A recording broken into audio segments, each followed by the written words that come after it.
Until now, Marina Lacerda was known publicly only as minor victim number 1 in 2019 court documents. But now she's speaking out for the first time about her experience at the hands of Jeffrey Epstein. Her cooperation with the FBI was key to putting the sex offender behind bars.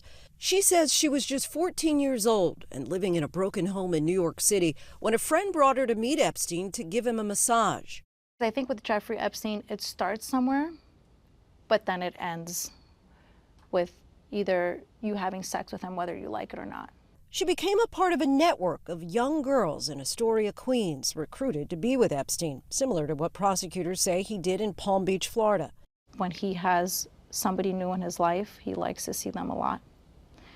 So I went there a whole bunch of times, and, it led to, unfortunately, he forced me to have sex with him, basically.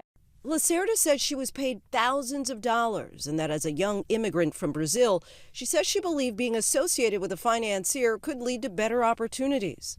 It never happened, obviously, because it came to a point when I was, I'd say 16 and a half or 17. He didn't want me anymore. He was just like, "You're too old." He said that? He's like, you're too old. I don't want you anymore. Epstein was arrested in 2019 and charged with conspiracy and child sex trafficking, but died by suicide a month later while in custody awaiting trial. To your knowledge, you never came across other adults who may have thought, it's really strange that there's this 14-year-old girl here. We had the secretary, right, that would give me money if I needed. At times I would pass by his office. His driver, or I guess his bodyguard, I don't know who he was, he delivered furniture to the house. The maids sometimes would be there. I would be hanging out in the kitchen. In 2008, during the FBI's first investigation of Epstein, agents arrived at her door. I was living with, roommates that were like around my age, 17, 18 at the time. And I was like, well, I have to call Jeffrey. What am I going to do? Lacerda says that she called Epstein, who hired an attorney for her, and she never heard anything further about the case. It was in 2019 that the FBI spoke to Lacerda again, and this time her statements to the FBI helped them build a case against Epstein. Do you feel some relief, some pride that there was this direct line in ultimately him getting arrested? I would have felt much better today speaking if I was able to speak in 2008. If they would have gave me the chance to speak, these women would not have been through this.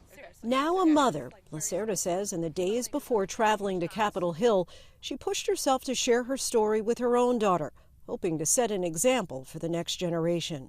I did tell her, and that was tough. But she's so little and so naive.